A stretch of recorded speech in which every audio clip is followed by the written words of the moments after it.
খেলা বন্ধ কর, আমার ব্যাট গুলা দে। ওই ব্যাট দে। কি রে মামা, তোর আবার কি হইছে? তুই আমাকে লগায় খেলোস, তোর তো কোনো ক্ষতি করি নাই, তুই খেলা বন্ধ করতেছস কে? তোদের সাথে আর আমি খেলবো না। তোদের কারণে আমার বাবার গায়ে অন্যায় ভাবে হাত তুলে আমার বাবারে আত্মহত্যা করে ফেলছে। অন্যায় ভাবে তোর বাবাকে আত্মহত্যা করছে মানে? কি বলতেছস তুই এগুলা? খুইলা বলতো। আমার বাবার সাথে কি করছে শুন তাইলে। স্যার, ওই যে সামনের বাসাগুলার বিলগুলো অডিট করতে হবে। ঠিক আছে চলো। দাঁড়াও দাঁড়াও, জীবন চলো এই বাড়ির ভিতর থেকে অডিট করা শুরু করি।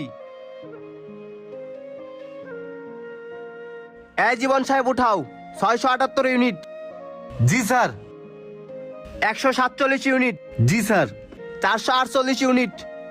জি স্যার, উঠাইছি। সব উড়ানো হয়েছে? একদম সব উঠাইছি স্যার। তাহলে চলো। ও ভাইস্তা দাঁড়াও, দেহ তো কয়টা কারেন্ট বিল আইছে? আইসে তো